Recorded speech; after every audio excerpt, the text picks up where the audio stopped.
Good morning. You may recall, as I do, in your childhood, when there would be large gatherings at your family's home or family meals, or maybe groups from church, as our family sometimes did. If there were a lot of guests, there would often be a children's table set up somewhere a little bit nearby, or maybe far away from where all the adults were sitting. And I remember as a young child, that was great, because I didn't want to sit there with all the old fogies and listen to all of the discussions about gout and whatever else they were on their minds. And it was a joy to be there with my cousins or friends or whatever at our own little table. But at some point in your maturity, you get to a stage where you begin to feel a little bit awkward at the children's table, and you really want a place at the adult table. And eventually there's a day comes when you are invited to move up, and you're now considered one of the grown-ups. That's a rite of passage for many. And I also recall, as perhaps you do as well, what it was like in middle school. Maybe not quite so much in grade school, at least not back in my day, but by the time you got to middle school, the cafeteria and the seating arrangement in the cafeteria was a really big deal. You had the table where the jocks sat, you had the table where the cheerleaders were sitting, you had a table where all the really smart kids sat, and all the different groups were known to have their place at their table. And yet this morning we come to a table. In fact, in 1 Corinthians chapter 10, Paul uses that language, that this is a table. And though it's in some ways a ceremonial table, it's not a typical table like we're accustomed to in our homes, sitting down to eat a regular meal. It is a ceremonial table nonetheless. And on it are elements of food, of bread and fruit of the vine that we will partake of in just a few moments. And maybe you're here this morning and you're wondering, is there a place at this table for me? Do I belong at this table? And it may surprise you, but throughout the ages, tables have been used as a means of recognizing and making very clear the distinctions and status that people held. And if you were the Roman emperor and you were having a feast, there would be no mistake about who the emperor was. He would not just simply be seated among the rest. There would be an elevated platform upon which he and perhaps his wife and maybe a handful of nobles would be seated alongside of him. But the great majority of even the higher class people would be distinctly below and separated from him. And on down from the emperor, there would also be other feasts and meals that would be held, and there were very careful protocols kept in place to make sure that there was a distinction in class among those who were dining.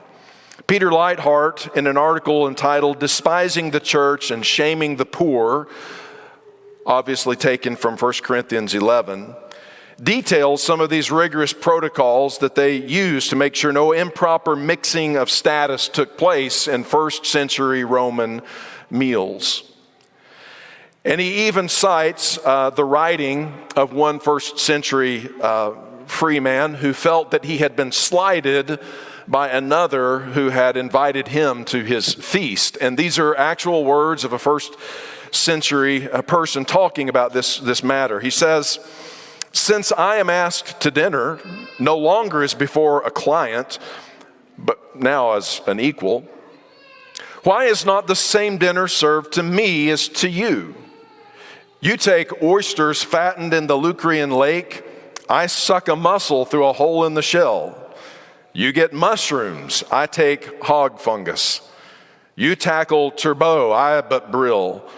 Golden with fat, a turtle dove gorges you with its bloated rump. And there is sat before me a magpie that has died in its cage. Why do I dine without you, even though, Ponticus, I am dining with you?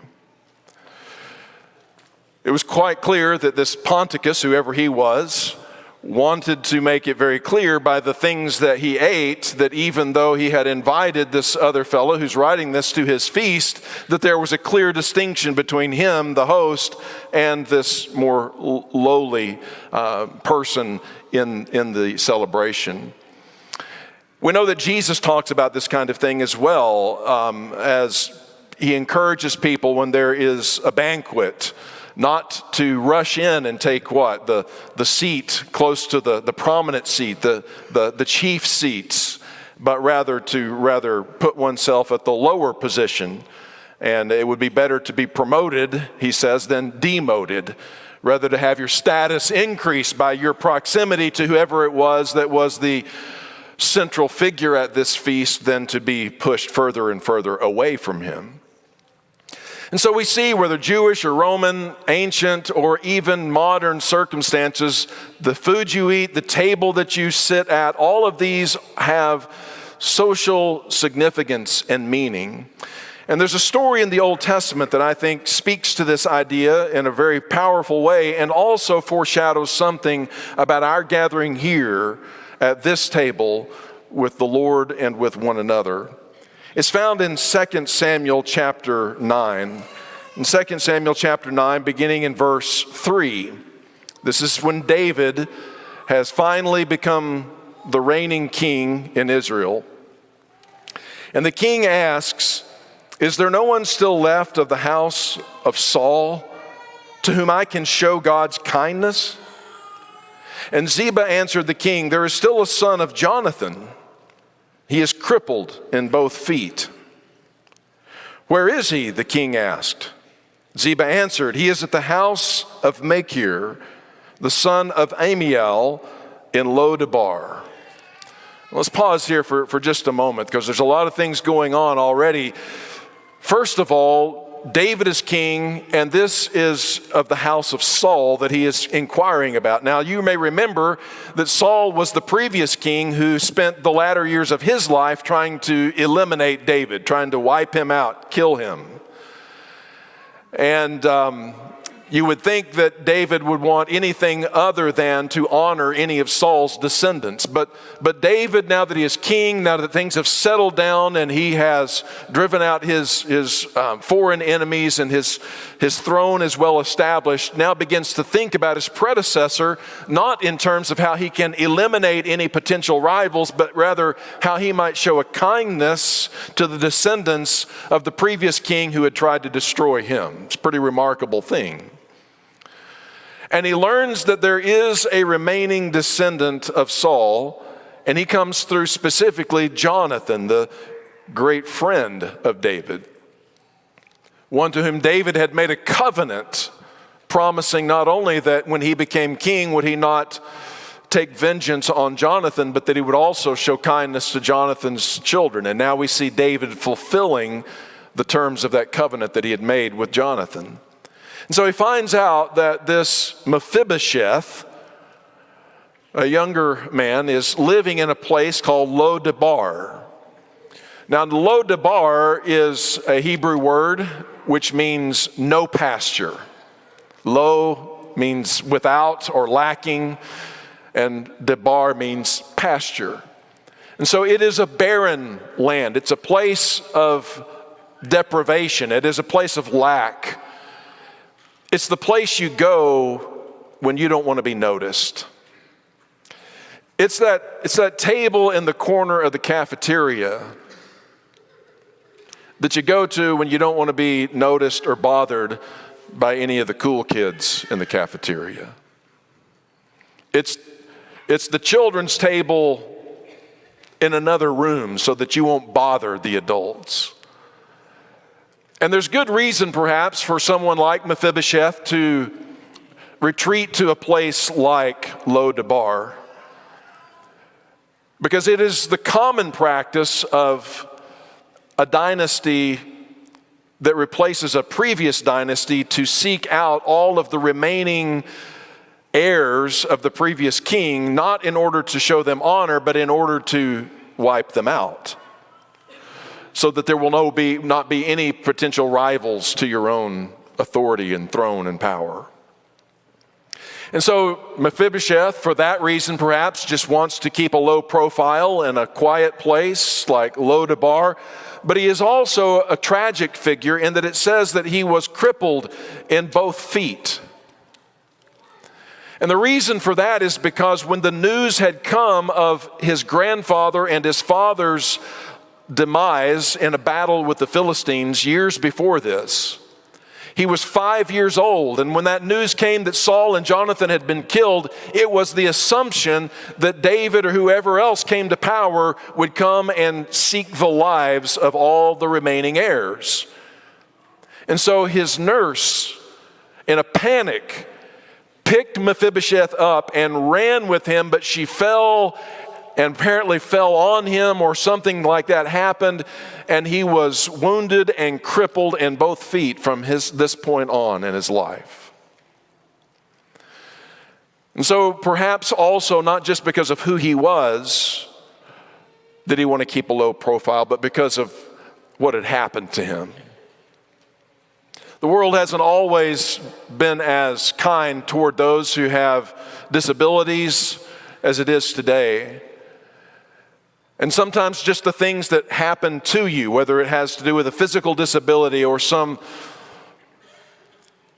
relational disappointment or other problem in life, just causes you to lose face, causes you to lose hope, causes you to lose strength, and you just want to go off to Lo-debar and live in the corner, and hopefully nobody will notice you there. But David is different. He's a different kind of king. And he wants to find out if there is anyone remaining whom he can show kindness to. He learns about Mephibosheth, and so David had, verse 5, him brought from Lo-debar, from the house of Machir, the son of Amiel. And when Mephibosheth, son of Jonathan, the son of Saul, came to David, he bowed down to pay him honor. And David said, Mephibosheth. Your servant, he replied. Don't be afraid, David said to him, for I will surely show you kindness for the sake of your father Jonathan. I will restore to you all the land that belonged to your grandfather Saul, and you will always eat at my table. Mephibosheth bowed down and said, what is your servant that you should notice a dead dog like me? Then the king summoned Ziba, Saul's servant, and said to him, I have given your master's grandson everything that belonged to Saul and to his family. You and your sons and your servants are to farm the land for him and bring in the crops so that your master's grandson may be provided for. And Mephibosheth, grandson of your master, will always eat at my table. I can only imagine what this might have been like for Mephibosheth, can't you? To have been brought out of Lo-debar, I mean, it's a long way from Lo-debar to a place at the king's table. But to come to the king's presence, to come to his palace, and to not know the reason why you were being summoned, and perhaps thinking he's just finally found out about you, and it's time for your life to be over. But instead of your head being cut off, your head is lifted up.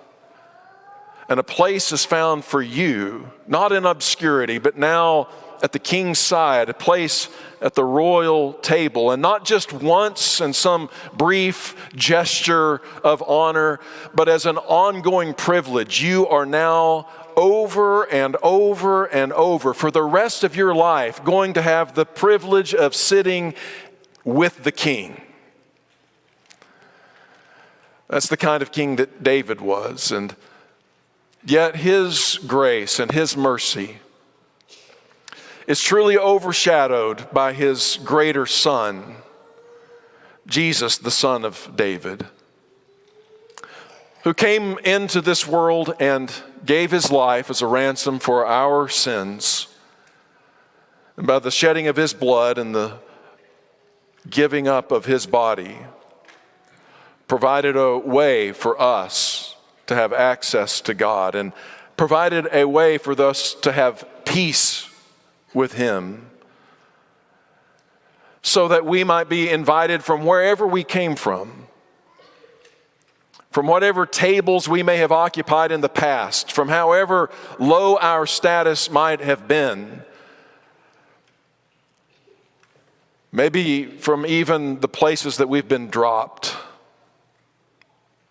and someone else rejected us, and there was no place for us, but this King invites us to come and to enjoy a place at his table. In 1 Corinthians 11, there is a well-known passage that Paul writes to the church at Corinth about their practice of observing this supper. And he's not pleased with the fact that rather than echoing the grace of David and of Jesus, they have reverted to the practices of the pagan culture of which they're a part. And they're using the Lord's Supper not as a means of table fellowship where all of the brothers and sisters commune together, but instead they use it as a means by which they can show their differences. And he writes to them this way, beginning in verse 17, "In the following directives, I have no praise for you, for your meetings do more harm than good. In the first place, I hear that when you come together as a church, there are divisions among you. And to some extent, I believe it." And then I think he says, with an air of sarcasm, "No doubt there have to be differences among you to show which of you have God's approval." In other words, we really kind of feel like these differences are important so that we can show who is approved and who's to be shunned. And so he says, therefore, when you come together, it is not to eat the Lord's Supper. That's not what you're eating. You're doing something else. "For as you eat, each of you goes ahead without waiting for anybody else. One remains hungry, another gets drunk. Don't you have homes to eat and drink in? Or do you despise the church of God and humiliate those who have nothing? What shall I say to you? Shall I praise you for this? Certainly not. And here's why. For I received from the Lord what I also passed on to you. The Lord Jesus, on the night he was betrayed, took bread, and when he had given thanks, he broke it and said, 'This is my body, which is for you. Do this in remembrance of me.' In the same way, after he took the cup, saying, 'This cup is the new covenant in my blood. Do this whenever you drink it in remembrance of me. For whenever you eat this bread and drink this cup, you proclaim the Lord's death until he comes.'" There's a place at this table for you. If you've come to Christ, if you've put Christ on in baptism, then he invites you, no matter what your past, no matter who may have dropped you, no matter what you may have fallen short of yourself, no matter how you have perhaps slunked away into the corners and been a social outcast and reject, for whatever reason that the world may look down upon you, Jesus, the King of Kings and Lord of Lords, extends his invitation to you to come and find a place at his table. And I would remind you of one other thing before we observe it. Not only are you welcome here by the grace of the King, so is the person seated to your right and the person seated to your left. They too are unworthy but also invited and made equal in Jesus Christ. At this time, we'll ask Carrie and the others who are serving to come and serve us the supper.